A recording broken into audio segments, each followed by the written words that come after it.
a couple of moments, I will be sharing my Yizkor words with all of you, but I just want to say what a joy it is to see the depth of talent in this congregation, the chazanim, the balei kriya, the haftorah, the volunteers. It is really a remarkable testament to the greatness of this shul, and it is a joy to be a part of it and to have been a part of it for so many wonderful, wonderful years.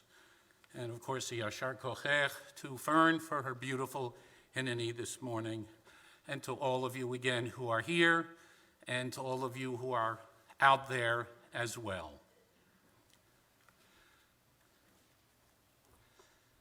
I recall from my distant days of childhood, sitting in our living room watching TV with my mother. She enjoyed the weekly Perry Como show, its banter, its skits, its songs. But in the closing minutes of the hour-long program, he would sing, "When you come to the end of the day and the night calls your worries away, do you ever watch the setting sun and dream of things you might have done?" And then my mother would burst into tears. "Eem, are you okay?" I would ask. And she would wave me off, grab a fistful of tissues, dab her cheeks, and tell me, "You wouldn't understand."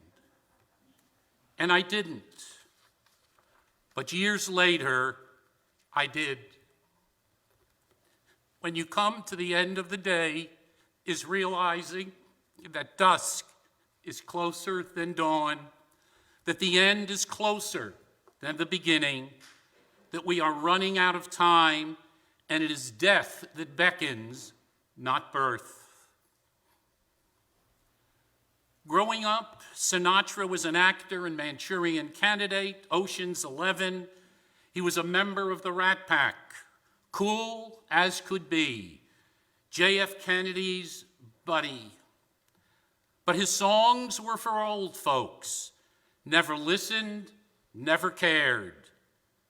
But years later, I did. When I was 17, it was a very good year. It was a very good year for small-town girls and soft summer nights. We'd hide from the lights on the village green when I was 17. The lyrics continues as he takes us through life. When I was 21, when I was 35, and he ends, "But now the days are short. I'm in the autumn of my years, and now I think of my life as vintage wine from fine old kegs. From the brim to the dregs, it poured sweet and clear. It was a very good year." I now get the genius of this haunting anthem that meant nothing to me. But now, when I hid from the lights on the village green, but now as I listen, I weep, hoping for another very good year. A fiery horse with the speed of light, a cloud of dust, and a hearty hi-yo silver. As a fan of Westerns, the Lone Ranger's opening scene was like no other. The masked hero on silver galloping wildly across the Texas Badlands as exciting music played. As a child, who knew of Rossini or of the William Tell Overture? It was the theme of the Lone Ranger, Tonto and Kimosabe and Silver Bullets. A half hour of heroes and villains shooting at each other that ended with the words, "Who was that masked man?" But as the years passed, I grew up, and I came to realize that the music was not about a Texas Ranger and his white thoroughbred, but a magnificent classic that is perhaps the greatest overture ever composed. I came to understand the timeless majesty, the unparalleled elegance, and the dazzling brilliance of Beethoven, of Mozart, of Bach, and the fleeting impact of Rydell, of Fabian, and Vinton. At the end of the day, when I collapse and ask Siri to play a piece by the masters, as I look out the window at a sun setting in the twilight, I no longer think of the Lone Ranger or Tonto, but of how with the tap of a baton, woodwinds and percussion, brass and strings come together to create the exquisite harmony of a symphony. I listen with teary eyes, the teary eyes of an adult, to this rapturous human achievement.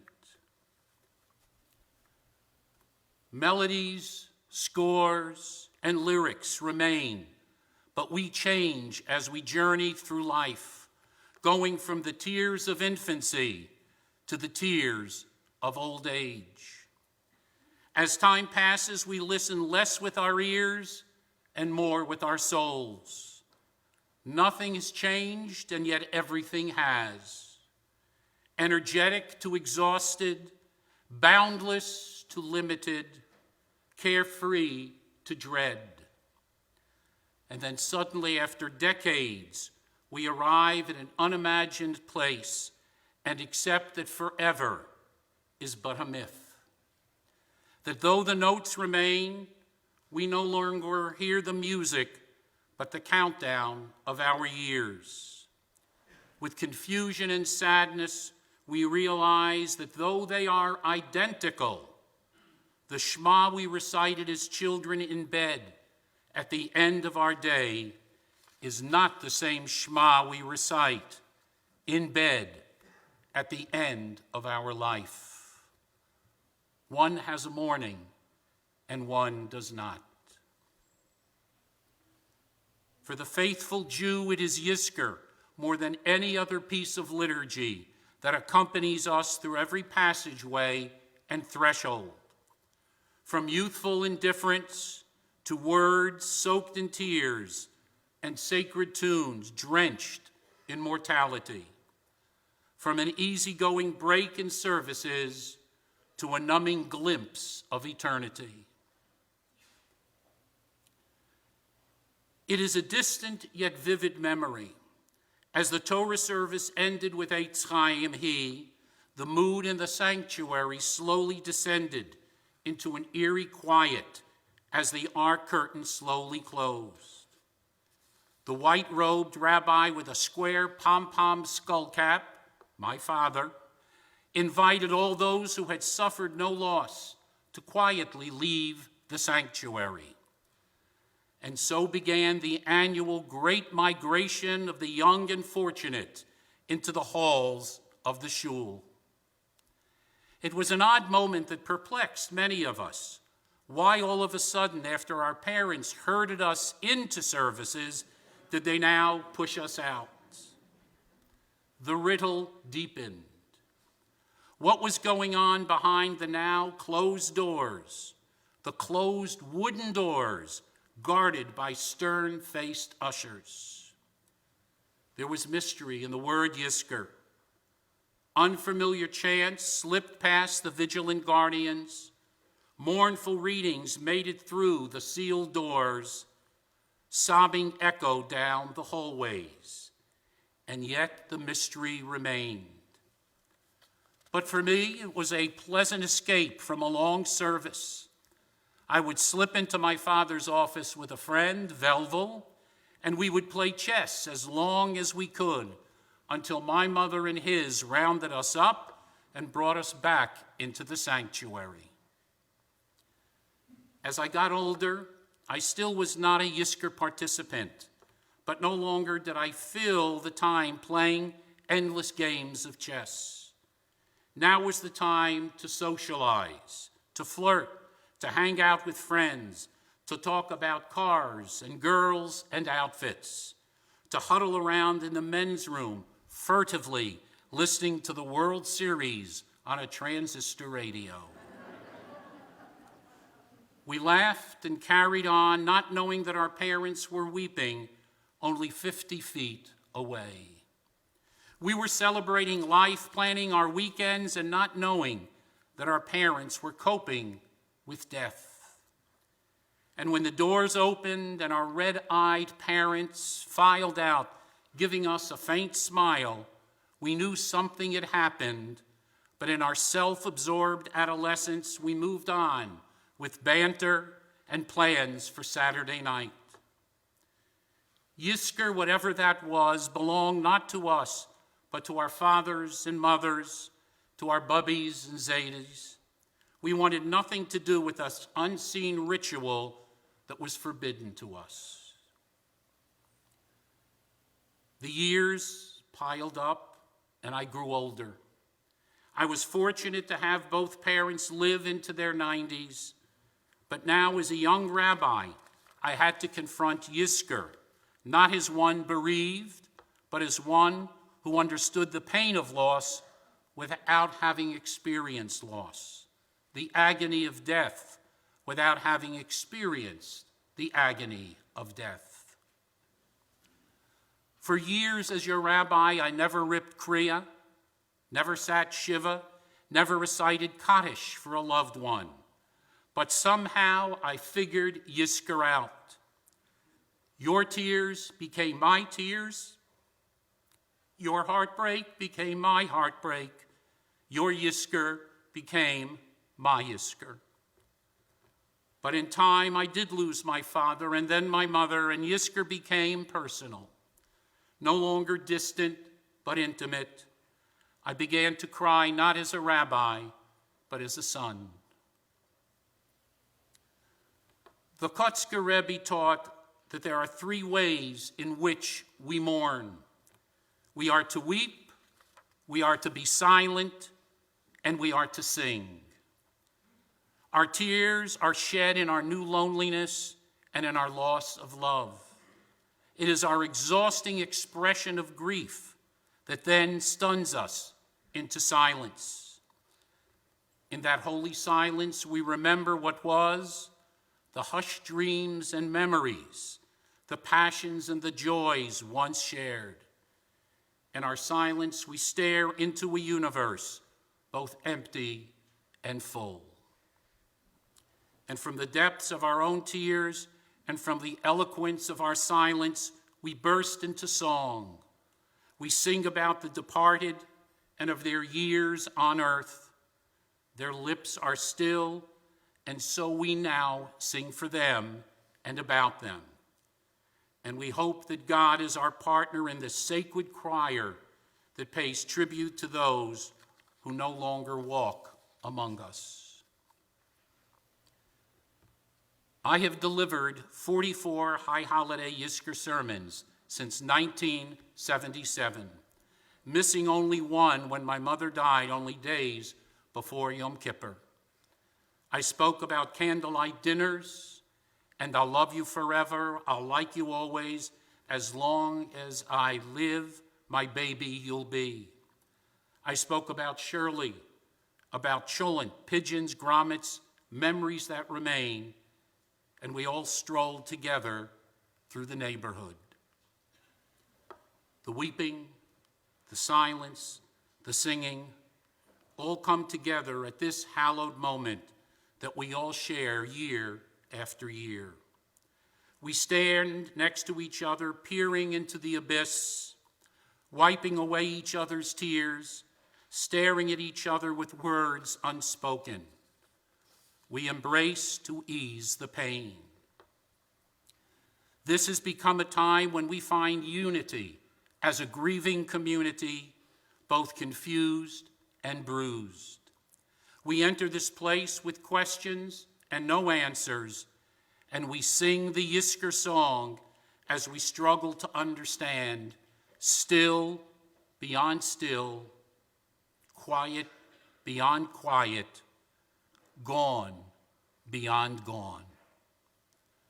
Our brokenness begins to mend when we join together within these sacred, timeless walls, surrounded by words, by prayer, by each other. It is a unique time of soul healing like no other. We have grown up together. I share with you an aspiration that I have dreamed of for most of my life. It might sound silly, perhaps even childish.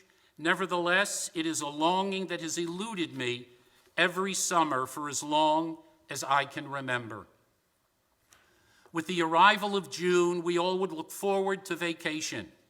2 glorious months with no homework, no waking up at the crack of dawn, yawning our way through Pop-Tarts and orange juice as we rushed to the school bus. June was the start of camp, of swimming pools, sand castles and cookouts. It was roller coasters and soft breezes, crickets in the night. Labor Day was the end of our rhapsody, the cruel finale of summer. And yet for me, the summer did not end the first week of September, but early in August. In August, my vacation was over, my misery admittedly self-imposed. There were still 4 weeks remaining in the crazy, lazy, hazy days of summer, but I was rudely jolted back into the school year prematurely by 3 events. The All-Star Game screamed, "Summer is over." The fall TV lineup of new shows promoted by the networks announced, "Summer is over." The back-to-school sales pushing new outfits, loose-leaf binders, and lunchboxes declared, "Summer is over." From elementary school on, I felt robbed of a full summer, and I made a promise to myself early on. Whatever career I chose, whatever profession I entered, whatever job I would get, it would be one that enabled me to enjoy an angst-free entire August. Well, it didn't quite work out for me that way, the way that I had planned. I entered the rabbinate, and August was a month of tension, a month of stress, anxiety like no other. Rosh Hashanah and Yom Kippur loomed large, relentlessly, year after year, even if frolicking on the Hilton Head Beach or enjoying an Eiffel Tower view. But my Rosh Hashanah before COVID was different than previous years.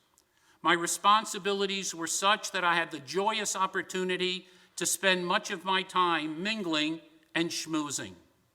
Typically, the bima had been my inescapable perch, but with my rabbinic role changing, I was able to be in the pews with the Jews. And so, as I wandered up and down aisles speaking with folks, I saw something I hadn't expected. I noticed that most of the regulars were not sitting in their Shabbos seats. One family that typically sat on the right side of the sanctuary was now sitting on the left side. A couple that ordinarily sat in the back row were now up front. One after another, I discovered daveners were not in their traditional spots. They were not displaced because of the crowds, nor because their seats were purchased by others for the high holidays. Everyone I spoke with explained their repositioning was because they wanted a different spiritual perspective for the Yamim Noraim, for the days of awe. I got it, because I too experienced services that year differently than in years past. Not being the maestro, not being the bima director, not being in the midst of the pomp enabled me to see the majesty and the beauty from afar. I was hypnotized by Avinu Malkeinu, electrified by the blasts of the shofar, overwhelmed by the grandeur of the Hineni. The new perspective was enticing. Looking up, not looking down, drew me closer to craving an August calm and to pursuing my long sought-after bucket list wish of a full, relaxing summer. A chassid told his Rebbe, "I love to study Torah day and night and do not wish to leave the Beis Medrash. Replied the sage, when you wish to study Torah, you go to the Beis Medrash. But when you wish a meal, you go into the kitchen. When you wish to play with your children, you go into the nursery. When you wish to be with your wife, you go into the bedroom. When you wish to gaze upon the stars, you go into the garden. That is God's plan. When we realize that we cannot remain in one room, in one place forever, it is then, said the rabbi, that we live the good and proper life. In this remarkable shul, I have moved from room to room, from place to place. It has been an unparalleled journey, but it is time for me to enjoy August. I have grown envious of what you all have had these many years. My wonderful friends, that long-awaited treasure in time for me has arrived after 44 years of Yizkor preaching. With gratitude and with tears, with anticipation and with reluctance, I learned a profound lesson in planning my retirement.